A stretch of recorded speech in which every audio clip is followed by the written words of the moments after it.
In this video, we're making a homemade version of Bailey's Irish Cream. These are all the ingredients you're going to need. If you have any questions, leave them down in the comment section below.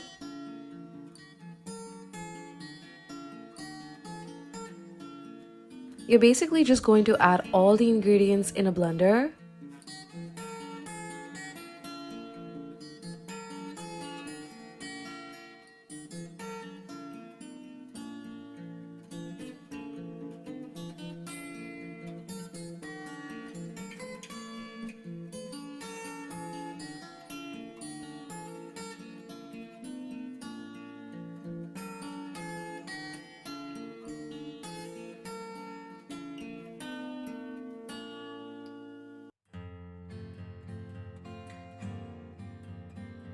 And blend for about a minute till it's all combined.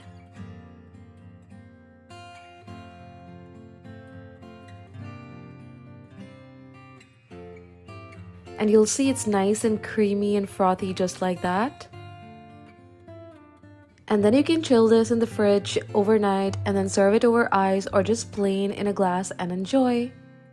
Subscribe for more videos and hit the notification bell to stay up to date with new videos, and I will see you soon. Bye!